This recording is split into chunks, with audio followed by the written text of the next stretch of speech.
Hi and welcome to Let's Start Playing. My name is Henry and today I'm going to be sharing my opinion of Unconscious Minds. Before I get into my opinions, I'm just going to tell you a little bit about me and the situation in which I played Unconscious Minds. So I got to play the physical version of this game at 4 players and I had the game taught to me by the lovely ladies at Think or FEMA. If you haven't heard of them, please go check them out. They are amazing. So a little about me. I've been a board gamer in Melbourne for about 6 to 7 years now. I've been doing a segment on Meeple University channel called Hen Solo. So if you like solo games, please go check that out. I do playthroughs of games there. And I'm just going to shoot up a list of my favourite games up on the screen. So as you can see, you won't see many Euros on this list. It's just to give you some context before hearing my thoughts on Unconscious Minds. So let's talk about what I liked in this game. So first and foremost, I really liked the art, the theme, it all comes to life here. And I really like the ideas behind this game. These idea meeples where you can stack them up and put them out in these worker spots out on the board here. Really like that coffee is one of your resources tracked by this coffee track. I hope this little cube is replaced with like a miniature coffee cup. That would be amazing. And each player can have their own coloured coffee cup. Not sure if that's in the stretch goals already, but if it isn't, it definitely should be.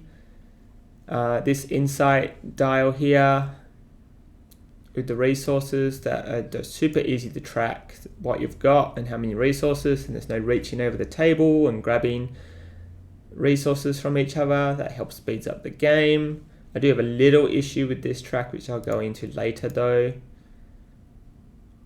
And I really like the dreams aspect of this game. These artworks on these dream cards is incredible. It looks great in the physical version and it's just really nice. I also quite liked this sort of wingspan style board here where you build up actions from left to right, and as you move your inkwell down, you trigger a resource gain and all the actions you've built up to the left or right of it. Or if you unlock these meeples, you can track down the columns as well.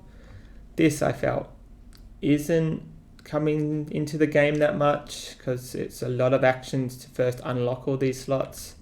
A lot of actions to then fill up this board, and then even more actions to actually use the downward slot action. I think I used it once and maybe no one else did around the table, so it's a nice idea, but I'm not sure functionally if it actually adds much to the game. But I do like the combination of worker placement and thinking about how many inks you're going to get for that worker placement and moving this that many spaces. This in itself is a nice puzzle and probably enough for most games to build on and create a game. Unconscious Minds adds a lot more as well, which I'll go into soon. And the other thing that was really good about this game and was very needed was these public objective tiles out here. These added a very much needed interaction between players in this game. Racing, seeing who's the first one to get these is quite important as they add very important symbols up in the top left and advances yourself on this research track, which at the end of the game is worth quite a few points. Yeah, so mostly it's these symbols up in the left though that you're fighting for, because there's another action that lets you move around here, which I will go into soon, which gets greatly powered by these tokens out here. I did also enjoy these book tombs by turning in your research and getting these.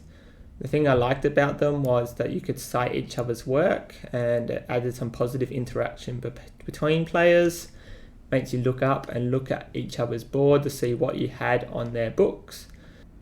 You weren't really paying attention to anything else they had on their boards, however, rather than just scanning their books, seeing which of their researchers you could steal and slotting it underneath your board. And they get rewarded with some victory points when you do that.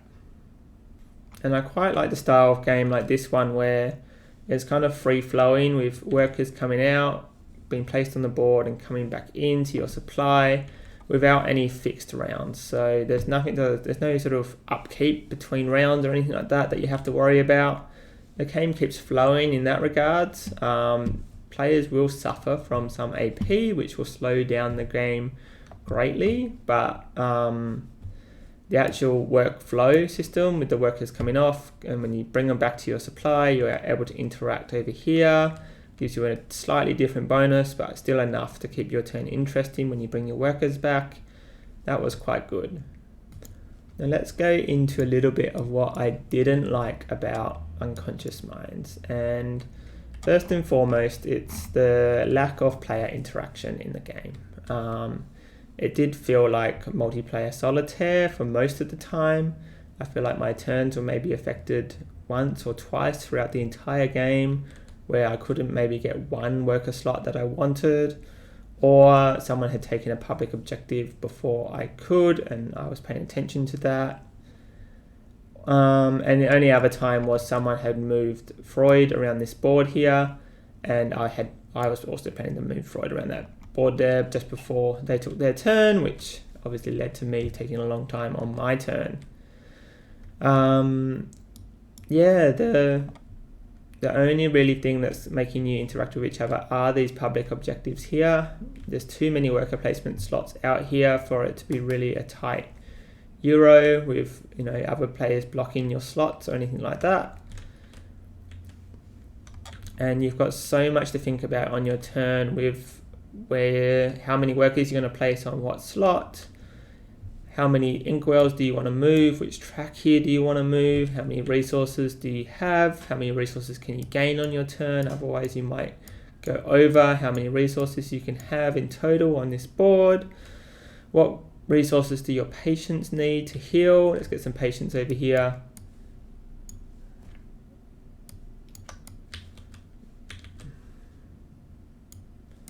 So what patients, what resources? I need a big green and a medium purple here. So I've got to be thinking about that. I've got to be thinking about the next one underneath. And you've also got another patient on this side where you're thinking about the same thing as well. You're also thinking, if I don't move my inkwell this turn and heal a patient, then my inkwell is going to remain in a bad slot for next turn. And there's no way of really moving this unless you take the inkwell action, which if you don't have this sort of all filled in, then you're going to have every second turn a bad inkwell movement where you probably want to unlock another worker or something on that move, but it complicates things.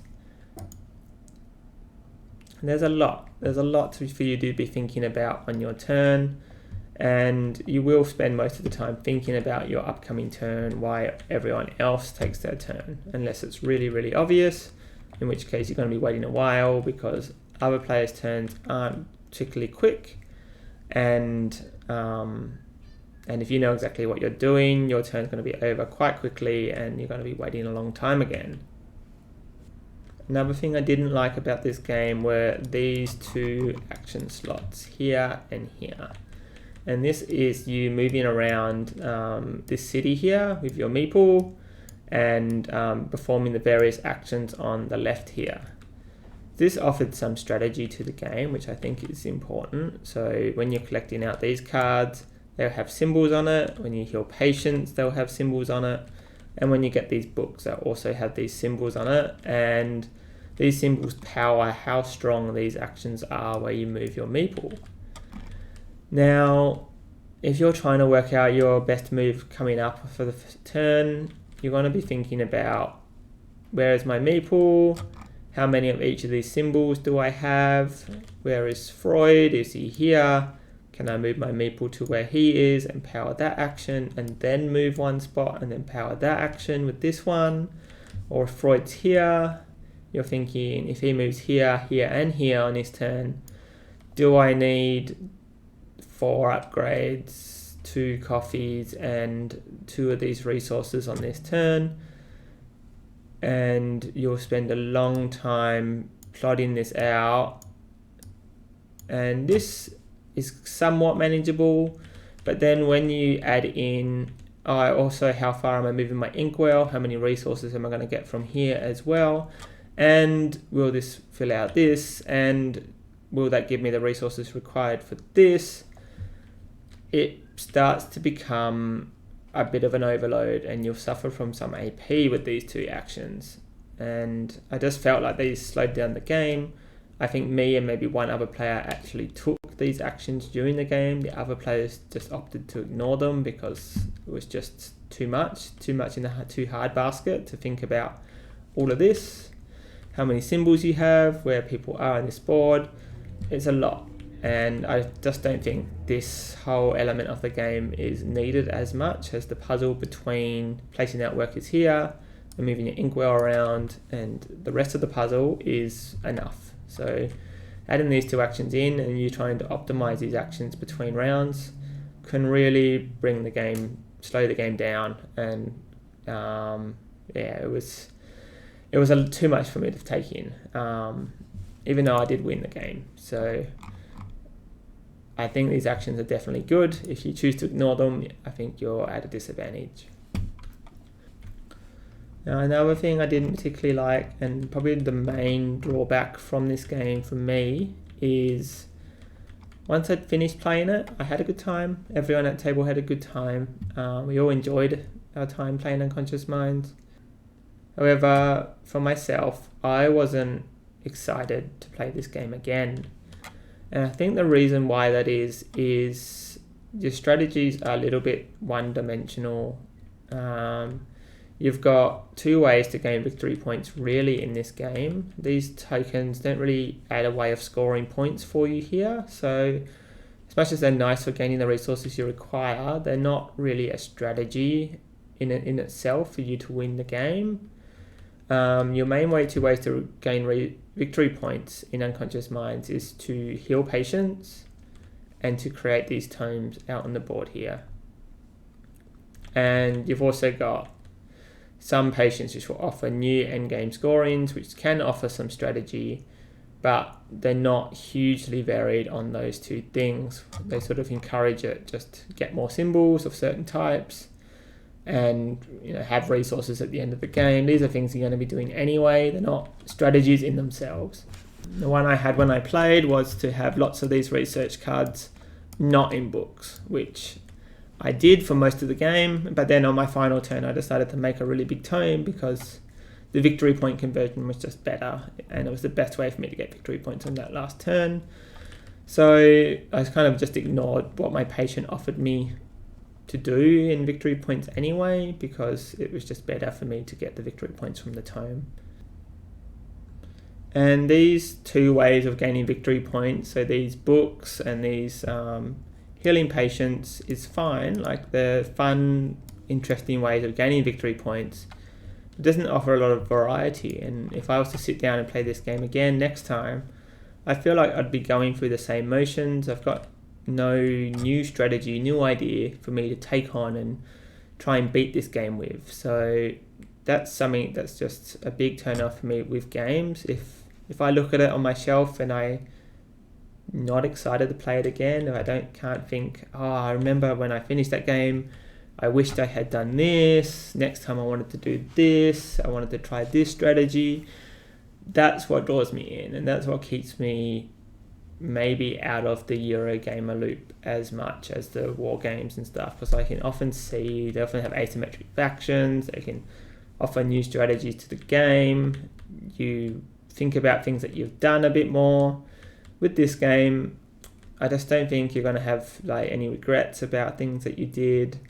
You're going to just go through the motions, and this dial here, as much as I like how quick it is to track resources, it kind of limits strategy because you can't get more than 7 resources. Well, you can if you unlock more of these pips, but you're going to be spending these pips as well, and it stops you from resource hoarding, which in some way could be a good thing, but it can limit the strategies because you can't gain too many resources on your turn, which means you're kind of restricted a bit, which I didn't like.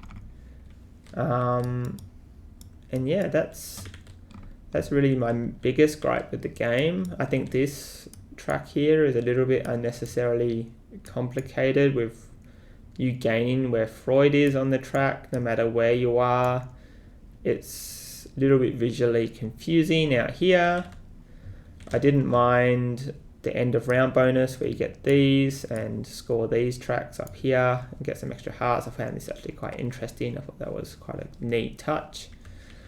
I encourage you to move around the board and actually get to the new spots that no one else was, so you could get these different bonuses where they were, and to go to areas where you had lots of the symbols already, so you can score more victory points and heal more hearts at the end of your turn. That was all quite good. Yeah, that's my ramblings and thoughts on Unconscious Minds. I hope you found this useful. I wouldn't say I didn't like it, but I just not excited to play it again. So make of that as you will. I think that if you like multiplayer solitaire games, this is a really good puzzle. You're gonna have fun thinking about these interactions, and the inkwell and the worker placement combo is really, really nice. I think that is a great interaction, and building up this board here, I think some of these tokens could be a little bit more interesting with victory points and that kind of thing on them, rather than just resource conversion. And yeah, I wish they offered a little bit more strategy going forward, but that's maybe that's just me. If you did find this useful, please like and subscribe to my channel. It's still small, I'm still trying to grow. Every little bit of help counts, so please come support me here. If you liked my thoughts style video like this one, this is the first one I've done. I'm sure they will improve and get better as I go. And if you like, comment, it will help me to keep making more of these. Thanks for watching. This has been Let's Start Playing.